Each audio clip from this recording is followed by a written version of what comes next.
Hey guys, it's Anna, and today I'm in eCLASS. I'm going to show you, if you want to, how you can add the PHS Media Center icon and the PHS Advisement icon to your own course pages. Now this is optional, but if you'd like to add them, you can, and it's actually really easy.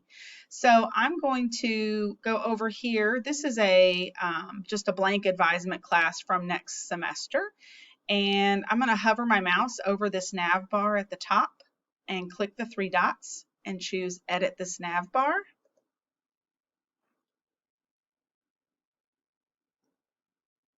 And then I'm going to scroll down a little bit. These are the buttons that are currently in the nav bar, or the links that are currently in the nav bar. I'm going to click Add Links. Click the Custom Links tab, and you should see the PHS Media Center and PHS Advisement links there. I'm going to check both of those and click Add. There you have it. I will save and close.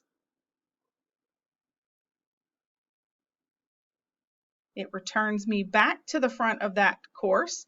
Notice I now have too many icons, so I do have to click this to expand. For a student, they don't see quite as many icons as we do. They have room for one more. So if you wanted to choose which one to add, or maybe you don't use discussions in your class and you want to get rid of that one, you could, so that they don't have to expand it. But that's how you add those two to your course page. Let me know if you have any questions. Thanks for listening, guys. Bye.